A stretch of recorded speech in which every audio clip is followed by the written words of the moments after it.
This is The Crossover. Crossover NBA podcast. Chris Mannix and Howard Beck.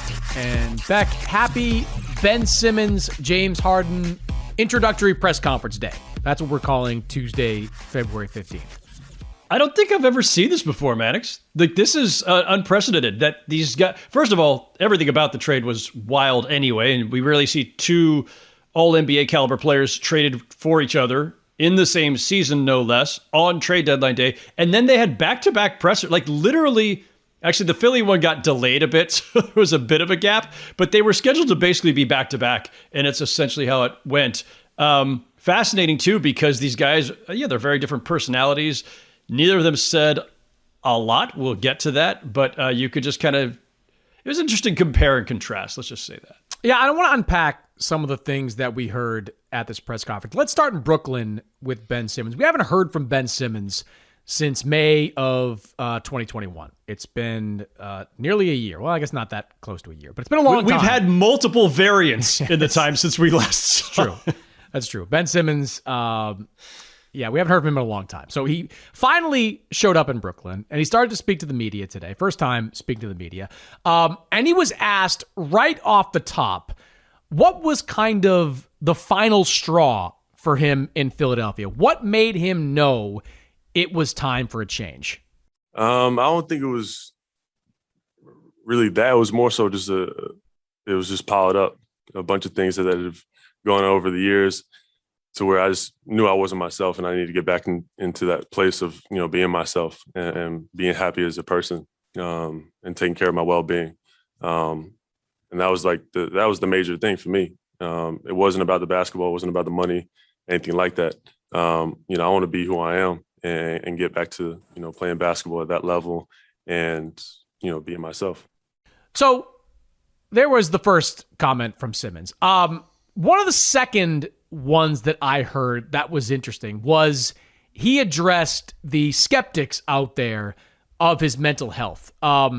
We know, Howard, that there were plenty of people, whether it was on social media or inside NBA front offices, that questioned whether Ben Simmons had real mental health issues, whether or not it was more of a tactic that was being employed by Simmons and his team over at Clutch Sports to get him out of Philadelphia. Here's what Simmons said about that. They should be happy I'm smiling, honestly. I've had some dark times over these last 6 months, and I'm just happy to be in this situation with this team and organization. So people are going to say what they want. They've said it the last 6 months, and I haven't commented. And it is what it is. So people are always going to have their own opinions. Finally, he talked about what is now a pretty interesting rivalry between the 76ers and Nets. Rarely do you see two superstars traded in season for each other. Even more rare do you see it happen between division rivals. And that's what the Sixers and the Nets are. They are going to be going at it 3, sometimes 4 times a year for the foreseeable future. Ben Simmons will be going back to Philadelphia as early as March 10th. James Harden, he's going to have to hear from the crowd in Brooklyn, of course, when he goes back there. Here's what Simmons said about this new rivalry. I mean, I've been on the other side, so I've played Brooklyn in the first round and had them booing and Jared Dudley talking shit to me. So that was a lot of fun, though. I love Jared for that. I want everybody to be looking at us like we're the best team, and we got to get there. It's going to take time, but I'm positive we can do that. And, I believe in, coaches and the organization here and the players to do that. So there you have it, Howard. 3 of the more interesting clips from Ben Simmons' press conference today. What was your takeaway from listening to Ben Simmons for the first time in a very long time? That we still don't really know a lot of things. I think we still don't really... I don't think we really know Ben Simmons. We could just put that out there broadly. He's been in the league for how many years, and I feel like he is still a bit of a mystery to us. But I also think that to the extent that today's press conference was the first chance for the public, fans, media, anybody interested in this whole saga, to get a sense of why he's here, basically. When I say here, because I'm in Brooklyn. I was not at the press conference in person, but why is he here and not in Philly? I don't think we really know any better today, February 15th, Chris, than we knew anything for the last 8 months about why he needed to be out of Philly. We know what the history was. We know the things that we've been talking about and speculating about in terms of relationships with Joel Embiid, with Doc Rivers, with the organization.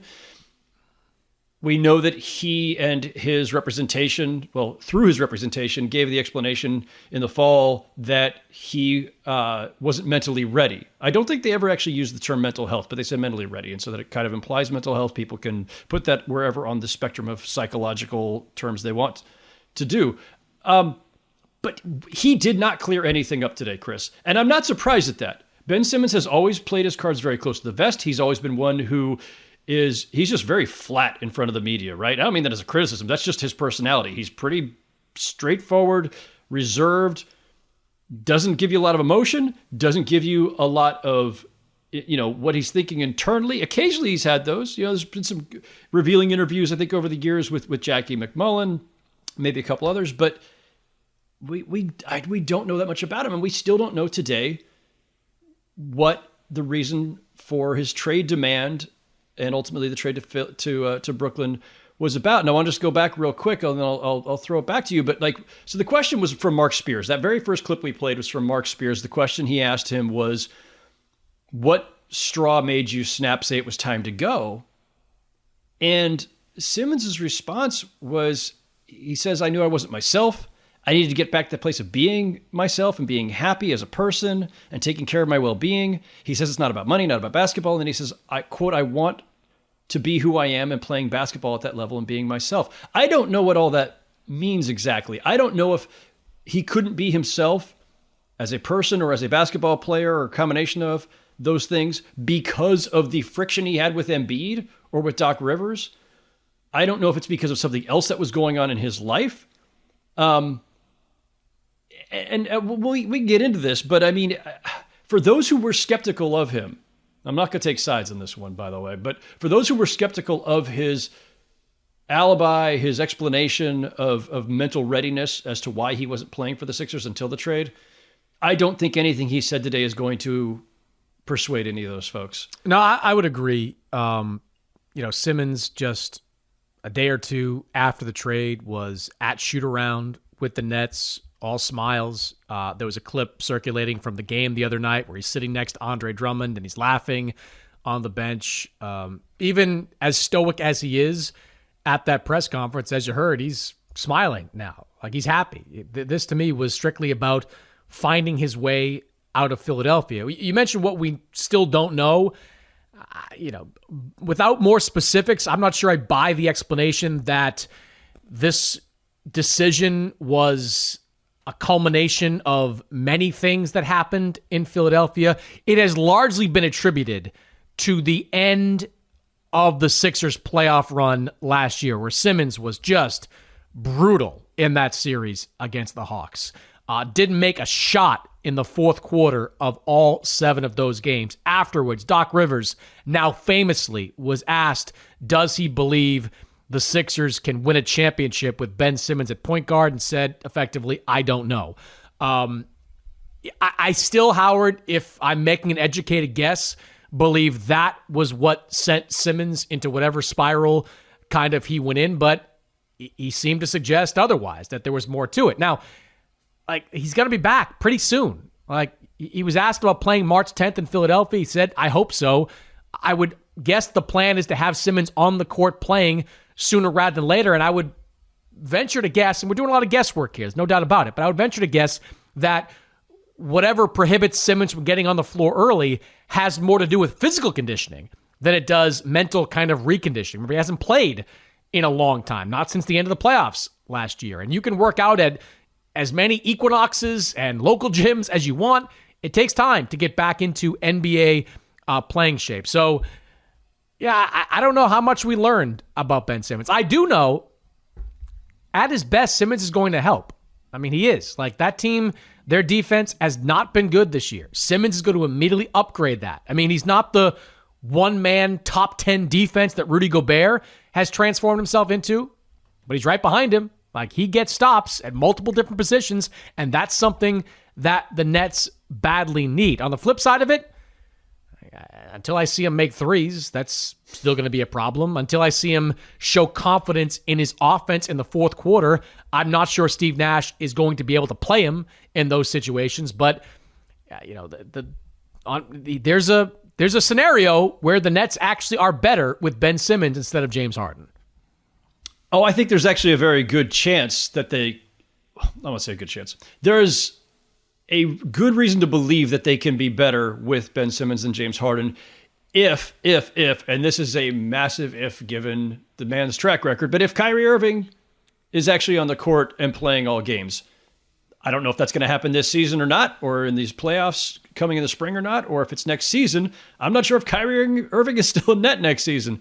But the idea of two absolutely elite scorers, two of the best we've ever seen in Kyrie Irving and Kevin Durant, who can get their shot off anywhere, anytime, at any angle from any place on the court. And a defender, plug-and-play guy, playmaker in Ben Simmons, I think is just this perfect complement. I was never a big fan of, and I know that the numbers were off the charts, especially the advanced stats and the per 100 were all off the charts in the brief 16 games that Harden, Kyrie Irving, and Kevin Durant played together, and that they might just blow you away so much offensively, so unstoppable that you wouldn't need defense. Okay, maybe. We never got the full test of that. But I do know that Ben Simmons will make this team better defensively. I do know that he's a guy who, while he does want the ball in his hands a lot, but as a playmaker and not as a scorer, he's going to be able to, both in the half court and especially in transition, going to get a lot of easy shots for Kyrie Irving and Kevin Durant and for the shooters they have around them, including Seth Curry, who came over in the trade. So I think their potential is great with him. Plus, yeah, he's 7 years younger than James Harden. He is, even not playing basketball for 8 months, at least in the NBA, is probably in better shape than James Harden right now. I think that there's a lot to like about it, but I have questions, Chris. I have questions. Let me start with this one. Ben Simmons, the entire time, from the moment he arrived in the NBA and all of his years with the Sixers, considered himself a point guard, basically a unicorn point guard, 6'11", Magic Johnson style point guard, point forward, point whatever. But he wants the ball in his hands. He wants control of the offense. He's now joining a team where you have two guys in Kyrie Irving and Kevin Durant who are phenomenal with the ball in their hands as scorers and as playmakers. And I don't know that he's the point guard on this team. How does he feel about that? Well, why wouldn't you think that? Because James Harden was on that team, and in the limited time those three guys played together, their offensive numbers were through the roof. Now, yes, you have to account for more with James Harden when he's out there. You can't just leave him alone in the same way that Ben Simmons can be left alone on the perimeter. But I'm not so sure that's exactly it. Yeah, I know you're right. But I'm not so sure that ball dominance and ball control is going to be a problem. Like, Kyrie's not the type of guy that says, I want to bring the ball up every single time. No. We know that because he ceded responsibility to James Harden. It's more a matter of self-image. Ben Simmons, from everything that I've gathered over the years, has this sense of himself. I am a point guard. I am the point guard of every team that I'm on, and I'm an all-star point guard for that matter. So it's not a matter of whether or not Kyrie Irving is okay giving it up. It's a matter of how much Ben Simmons needs to control the offense. People have talked about him being more of the Draymond Green role. You can argue that Draymond Green, at a lot of times, is the point something of the Warriors' offense, and most years leads them in assists per game. Ben Simmons can do that, but I do think that the limitations of having Ben Simmons as your primary ball handler were what we saw in Philly the last several years, right? If your primary ball handler, if your point guard is a Rajon Rondo or a Ben Simmons or somebody who cannot shoot and will not shoot, it limits your offense. It can stifle a lot of things because now guys are going under on screens, or they're clogging up the paint. They're playing off of you. You want the ball in the hands of a guy who forces the defense to guard them up close and make them pay for going under screens. Make them pay for giving you even an inch of space. Kyrie Irving and Kevin Durant do that, so you're better off with the ball in their hands more than in Ben Simmons' hands at times. So that suggests, and especially if it's the Draymond Green role, well, he's not the guy at the top of the court. He's at the elbows, or he's on the dunker spot, or he's in the paint. He's somewhere else if you're not the point guard. Is he okay with that? I don't know the answer to that. When that question has been posed in various forms to Steve Nash and Sean Marks, they've kind of said, figure it all out. They haven't really addressed it. I'm curious about that. I am also curious about when he makes his debut. He made it sound like, I'd like to be playing by the time that March 10th game against the Sixers. I mean, given how much he has avoided being around the Sixers and not wanting to be in that arena and not wanting, and how averse he seems to be to the reception he's going to get from Sixer fans when he was with the Sixers, I don't know that we should expect him back by then or not. I also think a theory was floated to me when I was at the Nets game last night by another media member, and I won't name them. I want to give them credit, but I don't know if they would want me to say it. But there was the theory that Ben Simmons is going to time this to when Kevin Durant returns from injury, that he's not going to want to be on an island. And that makes a lot of sense to me, given where he's been, given everything he's gone through for the last 8 months. Coming back when Kyrie Irving is barely playing and is only playing home games, and Kevin Durant is not there yet, Ben Simmons want to walk out there with the Nets supporting cast by himself to make his debut? I'm going to guess not. I think it makes a lot of sense that he will be back when he's got at least Kevin Durant next to him. Yeah, I think there's probably truth to that. I think you'd probably want all three of those guys out on the floor in that first game that Ben Simmons plays in, so that would have to be a road game. As far as March 10th goes, if I'm Ben Simmons, it's going to be bad when I go back there. And it's going to be bad. If this is a team that I might see in the playoffs, it's going to be bad no matter what, whenever, for years to come. But maybe you just want to rip the Band-Aid off here. Do it in a regular season game that doesn't have a ton of meaning, and do it and just get it over with at that point. So that would be my advice to Ben Simmons. Last point on Simmons, though, it's if you're Brooklyn, you got to love the fact that you now have a guy you can just deploy defensively on anybody. You face Philadelphia. Here, Ben, take James Harden. You face Milwaukee. Hey, Ben, go take Giannis. You play Miami. You see Jimmy Butler, Ben, go shut him down. He's proven that he can do it. This is a great defensive player, as versatile as they get on the defensive end of the floor. I mean, that's just going to take an enormous amount of pressure off of guys like Durant and Kyrie, who are still going to have to defend at some level. But to have a guy like Simmons play the kind of defense he can play on anybody, 1 through 4, really, that's remarkable. So you're looking at, hopefully Joe Harris comes back, Simmons at effectively the 1-2, Kyrie alongside him in the games he can play in. Whatever you do at the center spot, Aldridge, Drummond, who, Drummond's actually pretty good. I think Drummond might have an impact on this team. You've kind of morphed that team into a more complete one, I think, with Simmons. Yes, and the fact that listen, I just want to say, because Daryl Morey drives a hard bargain in most of his trades, and Daryl, I think, probably wins the vast majority of his trades. Sean Marks did an incredible job getting Seth Curry, Andre Drummond, and picks in this deal. Now, look, yeah, I mean, Howard, Philadelphia is, and deservedly so, they're saying, look, we held on to Matisse Thybulle. We held on to Tyrese Maxey. Those are the guys we believe in. But you gave up a lot, to your point. Seth Curry is an elite perimeter shooter. Andre Drummond is a very solid big man. He's one of the best rebounders of this generation. And you gave up multiple first-round picks. The Nets, obviously not going to use this year, but they can turn around in years to come and use that draft capital to go get somebody else that they can add to the mix. So, yeah, they gave up stuff. Draft capital that they didn't have after sending out all of their draft picks and swaps and everything else to get Harden just 13 months ago. So recouping a couple of picks to use in future deals. By the way, do you think there was a moment that Houston's oh wait, these pick swaps, we might be seeing Boston, Brooklyn 2.0. When things were at their worst, Kyrie might be leaving, James Harden is sulking. I know Durant's there, but who knows? Probably in the mind of Raphael Stone down there, he's probably oh man, I might have just pulled off something here. Pick swaps, baby. Pick swaps. Well, not only the swaps, but even the picks that they own outright. The Nets have such a wide range of possibilities here, right? This could go phenomenally, and they go to the finals every year for the next 3 years or something. This could implode, right? Kyrie Irving is as volatile a star as there is in terms of just you don't know what to expect from day to day and season to season. I don't know if Kyrie Irving is still on this team next season. Ben Simmons, for all of his talent, and you and I just sat here for 15 minutes praising all of the things he brings to this Nets team. He hasn't played in 8 months. He has shown himself to be a little temperamental, and we don't really know why he wasn't playing for the first 50 games of this season. and where his head is or anything else. And so, like, there's a lot of, this could go any number of ways. By the way, Kevin Durant is in the midst of yet another very long injury rehab for the second year in a row.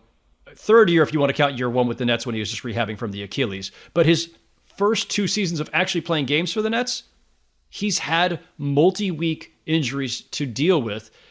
Is that because he went through Achilles surgery? Yeah, it may well be. I mean, we're not doctors here, but like that's what happens at this age with this mileage and having that gone through that surgery. So yeah, the Rockets could get a nice payoff down the line from this trade. We'll see. But anyway, I think Sean Marks did a great job in getting Seth Curry. They really needed a shooter, and he's one of the best in the league. Joe Harris, who's also one of the best in the league, has not played pretty much all season and may not return. And getting Andre Drummond, a big body. Like, I know they have this like overload of quote unquote centers, but like, Nick Claxton is young and kind of skinny, and LaMarcus Aldridge has got a lot of miles on him, and Blake Griffin's got a lot of miles on him. Like, and they didn't have anybody who's just like as big of a beefy like banger in the paint as Drummond, who obviously one of the best rebounders in the league for several years running. So I think Sean Marks did a great job in not just getting Ben Simmons and unloading an unhappy James Harden, getting a younger star for him, but replenishing a rotation that really needed some holes filled. Yeah, you mentioned Joe Harris. Like, he, to me, is a big key to the Nets' success in the postseason. If he's able to come back from this long, lingering ankle injury, the Simmons shooting issues, I don't want to say they're inconsequential because they always will be a thing, but to have 2 elite scorers in Kyrie and Durant, and the shooting of Joe Harris, who, when he's on, is the best shooter in the NBA. Like, no qualifier there. Best shooter in the NBA when he's on point. Having him back, I think, is going to be big for that team. All right, let's move on to James Harden, who was introduced down in Philadelphia on Tuesday, the newest member of the 76ers. And Harden was asked right off the bat about what happened between himself and the Brooklyn Nets. Originally, when I was going through everything I was going through, in Houston, Philly was my first choice. It just didn't happen. So, but just detailed, I don't really want to get into, the Brooklyn situation. I just knew, for a very long time this was a perfect fit, and obviously you got a big man, the best big man in the league, in Joel, and then obviously the coaching, just from top to bottom, it made sense, and I'm just happy and blessed that I'm here, and as Doc and everybody knows and everybody wants is to win and be the last team standing. So I'm excited for the opportunity. So after that, Howard, the reporters in attendance in Philadelphia, rightfully so, smartly, started to try to drill down a little bit on James Harden's thought process over the last couple of days and weeks, specifically as it pertained to Kyrie Irving, the on-again, off-again star with the Nets. Harden was asked how much Irving's off-court issues, specifically his unwillingness to get the vaccine, had to do with his desire to be traded. Very minimal, honestly. Obviously, me and Kyrie are really good friends. Whatever he was going through or is still going through, that's his personal preference.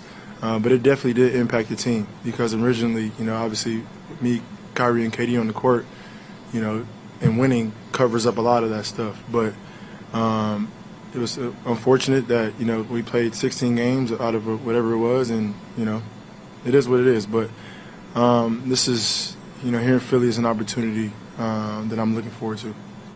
And lastly, towards the end of his press conference, Harden took what I thought was kind of a shot at Kyrie Irving and the Nets when he talked about how committed these 76ers were to winning a championship. For me, it made sense, man. It's a time where I needed to be, around guys that I know that want to win and know that they are willing to do whatever it takes to win. And the structure here is unbelievable. That's the goal, man. That's the goal. Like Daryl said, the opportunity to window is now. Joel is playing the best he's ever played. So my job is to come out there and help him and help the entire team win the championship this year and years going forward. All right, Beck, so we heard from the beard there. Give me your takeaways from that media appearance. When he said right off the top, Philadelphia was always my first choice and it just didn't happen. Like, that's just I don't really believe that. Like, that's another one. I'm sorry, I don't mean to interrupt you, but I don't really believe that either. Like, there's a whole lot of stuff going on on Tuesday I didn't really buy into. Yeah, I mean, I'm not sure that I don't buy it.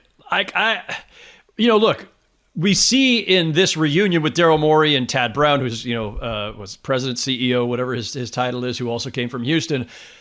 And we know that Harden is close with some of the owners there too. Like, it's not crazy to think that that's where he always wanted to be, that was his first choice. It's also not crazy to think that Tillman Fertitta did not want to send him to Philly and send him to Brooklyn instead because A, he didn't want to give him to Daryl Morey, and B, he wanted the draft package that the Nets had to offer rather than Ben Simmons. Like, it is plausible. I'm not going to call out Harden on that one. Like, I think it's possible. It's not so much that he's revealing Philly was my first choice. It's that he would say it out loud. Whether it's true or not, he said it with a purpose. He didn't have to say that. He could have just said, you know what? I loved being in Brooklyn with my good buddy Kevin Durant, who, I came into the league with and played years with in Oklahoma, and Kyrie and I did it, whatever. Like, he could have said all that stuff and then said, but I'm really looking forward to playing with Joel Embiid. He'll be the best big man I've ever played with. He didn't. He said, this is where I always wanted to be, not Brooklyn. I appreciate that. That's good stuff. And then toward the end, as you noted, like saying that at the end with the Nets, everything was on me, same as it was in the last situation, or Houston, comparing Houston and Brooklyn. He's not wrong. Like, Durant is out and Kyrie Irving is playing road games only. And that's part of it. And I don't buy it. Though there's one thing I'm definitely going to say I do not believe James Harden on from this press conference. It's what he says that the Kyrie factor was, quote, very minimal. Yeah, I'm with you. I mean, I had an exchange with somebody last week, either on the day of the trade deadline or maybe it was the day before, when I basically put it to him. This is somebody who knows James Harden well, knows his thought process, and is definitely aware of what was going on in the hours leading up to that trade. And I said, is it Kyrie? Is it this? Is it that? Is it all these things? And I only got a one-word response via text, and it was just Kyrie. That was the text. So I have absolute faith in that being a primary cause. Maybe not the only one, but Harden didn't want it all on him. And he also, look, we saw the sideways quotes about, I'll give him the shot myself, all this stuff. Like, he definitely did not appreciate the fact that Kyrie Irving was not fully committed to this team because of his opposition to the vaccine, leaving them shorthanded all the time. Yeah, there's no doubt about it. I don't think his personal relationship with Kyrie Irving had deteriorated going into the season. I think it was a professional issue that if Kyrie's not going to get vaccinated, it puts him back in the same place he was in when he was a Houston Rocket. He wanted out of that situation in Houston. But look, as I'm hearing him speak, one thing's kind of registering with me. It's like, all right, so the going got tough in Brooklyn, and you kind of got going the other direction. And that's not exactly what happened in Houston, because he gave Houston, 7-8 years with that organization. And look, they had kind of run its course. In part, it's partly his fault because his inability to play with Chris Paul. Then the Russell Westbrook thing didn't work out. But things were rocky in Brooklyn, and his reaction to it was to say, I don't want to be there anymore. Like, if you're the 76ers, how confident are you that that's not going to happen again? Like, Joel Embiid is having a healthy MVP caliber season. He's been great, but he's got a history of injuries. And if Joel Embiid winds up going down, James Harden's going to once again look around and say, well, I got Tyrese Maxey. He's okay. I got Tobias Harris for now. He's fine. But it's going to be on me once again to kind of put this team on my back. I mean, how he's responded to the adversity of the last 14 months would give me a reason for pause and reason to be concerned if I was the 76ers. Yeah, listen, it's a fair question. And Harden has cycled because through by the way, real quick, Howard, to punctuate that, it wasn't going to be that way in Brooklyn forever. The reason people were writing, myself included, for the days leading up to the trade deadline, is that I was hearing from people in Brooklyn, look, it's bad right now. We get that. But Kevin Durant was the MVP or one of the top MVP candidates before he went out of the lineup. He's going to be back. We are crossing our fingers and hoping that something happens in the next couple of months that allows Kyrie Irving to play full time with us, whether it's a change in the rules in New York or Kyrie up and decides to go and get vaccinated. So, like, it wasn't like it was a hopeless situation in Brooklyn. Like, there was light at the end of the tunnel when Durant returns. Maybe Kyrie's back. Joe Harris, he comes back. Harden just spent half a season going, you know what, this isn't for me, and then bailed. That's what worries me the most about this situation. Yeah.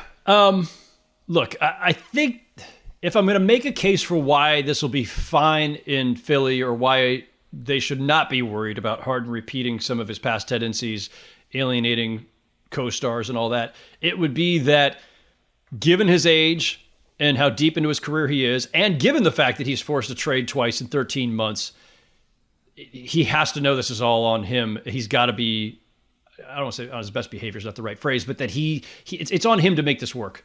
It's on him to figure out how to best utilize Joel Embiid, to mesh with Joel Embiid, to form that partnership at a more productive and healthier and sustainable level than he did with Chris Paul or Russell Westbrook or the Nets or wherever.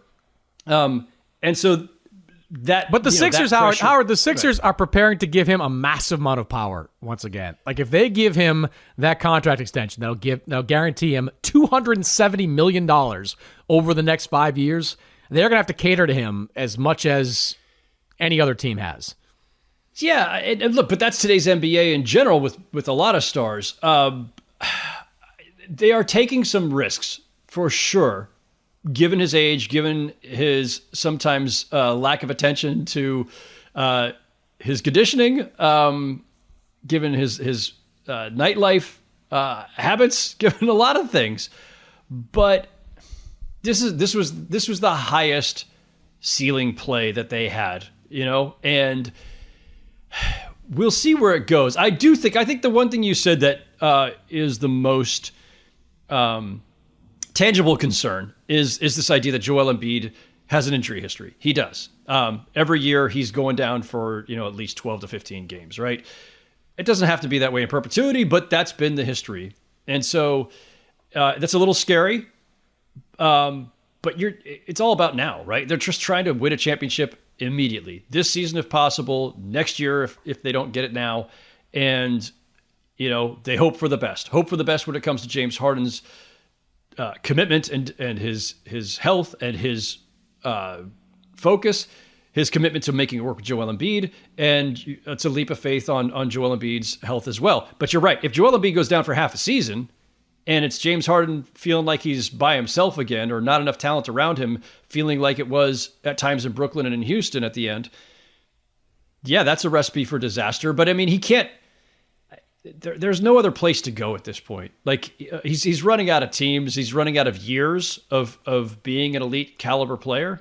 And, while he's never been a high flyer and never relied on like the traditional kind of athleticism that we think of in association with a Kobe Bryant or Michael Jordan or Westbrook, say, he does need that, the guile in his game, the deceleration, the quick movements, all that deception does rely on a certain amount of athleticism. So, you get to your mid-30s as a guard, some of that stuff starts to go.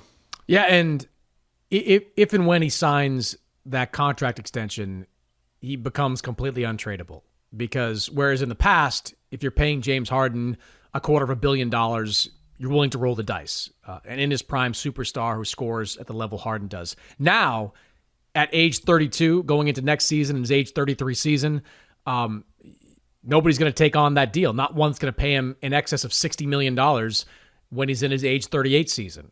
It's not the same thing as Russell Westbrook, but it's comparable in the sense that if Philadelphia would ever hope to get off that contract, they would have to include some serious draft sweeteners to do that, because that would be gobbling up whatever the salary cap's going to be in the foreseeable future, a third, 2/3, whatever it may be of your available cap space. So this is it. Like, he's a 76er for the rest of his career. I think so. And, if anybody's going to make that bet and feel confident in it, it's going to be Daryl Morey, who knows James Harden as well as anybody in this league. But Daryl better be right. Like he better be right. Wrong. He better be right. Like, look, I've said this before. Like Daryl knows more basketball than I will ever know. He's forgotten more about basketball than I will ever know. But I don't call it an Achilles heel because it's not. But like he believes like stars solve all the problems. Like he's been star focused for a long time. He accomplished a lot when he got James Harden out of Oklahoma City. James Harden at that time was a sixth man, albeit a very good one, and he helped guide him into becoming the superstar that he is today. But there was Chris Paul, then it was Russell Westbrook, and like I don't know. I mean, like a few years from now, we're gonna have the answers. We're gonna be able to look back and say, well, look, would a John Collins, Bogdanovich package have made more sense for this team? Would it have made them deeper and stronger going into the playoffs, playing around Joel Embiid and a whole bunch of shooters with an emerging Tyrese Maxey? That's the risk Daryl's taking at this point. Harden and Embiid could turn out to be the greatest pick and roll combination since Stockton and Malone. I don't know. Like they could turn out to be great together, but one could get injured. James Harden could continue to regress. And then like in year 2.5 of this experiment, we could see things start to unravel in Philly. Well, I'll just say this. This is the one part of Morey's thinking that I, if not 100% endorse, it's 99%. Stars win, and you need more than one. And you can win with an ensemble. And you can argue, like, was Milwaukee a true, like, Yeah, that's a good argument. Like, Chris Middleton's good, but, like, he's not your second star. But he is a multiple-time All-Star. Drew Holiday has been an All-Star. So they had three guys. They have Giannis, who is, a supreme athlete, supreme player. And two guys who have at least been at an All-Star level and have made All-Star teams.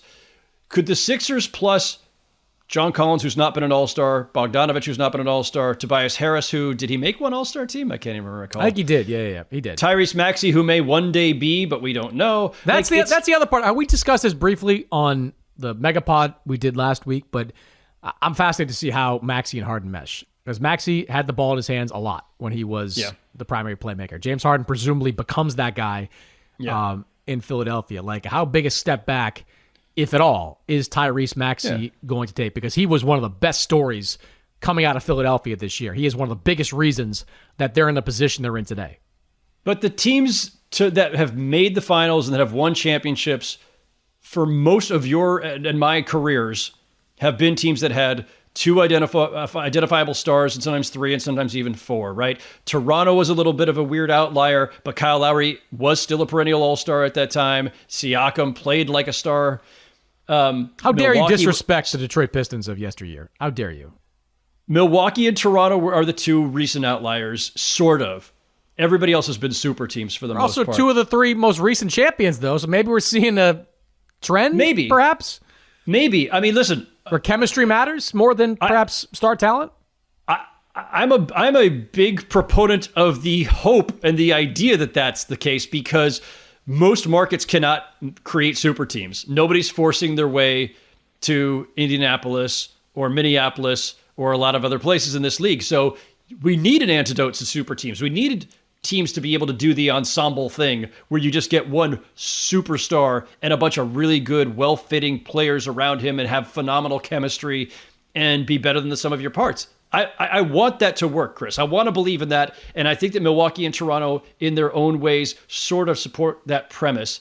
But when push comes to shove, most of the time, you need multiple stars and even multiple superstars. And, look, Toronto doesn't win it if Kevin Durant and Klay Thompson stay healthy. I hate to say that because I love that Raptors team and they earned it. I'm not asterisking anything or anything like that. I'm just saying when push comes to shove, the team with more stars tends to win. I don't blame Daryl Morey for going out and getting James Harden as opposed to a couple of nice role players plucked off of the Atlanta Hawks. That wasn't just that Warriors team wasn't just a team with stars. That was a team with super duper uber stars. Like that. Right, but if they don't get hurt, that's one more of our counter arguments off the board, is all I'm saying. I kind of get that, sort of. But we'll see what happens. We'll revisit this podcast 3 years from now when we see what the 76ers look at. Howard, enjoy All-Star Weekend out there in Cleveland. Are you going, I assume, to All-Star? I am going. I will be dressing warmly. I will be spending as much time as possible inside. Look, we'll discuss this after the fact, but Like, LeBron back in Cleveland with 2 Cavaliers on his team, the storyline just writes itself. It just writes itself. I know Lakers fans don't want to hear it, but turn off the internet over the next few days during All-Star Weekend, Laker fans, because people are going to be writing about the LeBron return to Cleveland. I got news for you, Chris. The Laker fans should probably just turn off the internet, their TV, and everything else for the next several months, because I don't think this is getting any better anytime soon. No, it's not. I mean, while Cleveland is just playing out of its mind, and they're talented, they're young, and oh, by the way, they're like a small forward away from being a dynasty-type team in Cleveland. Good stuff, Howard. We'll do it again next week. Always a pleasure, my friend.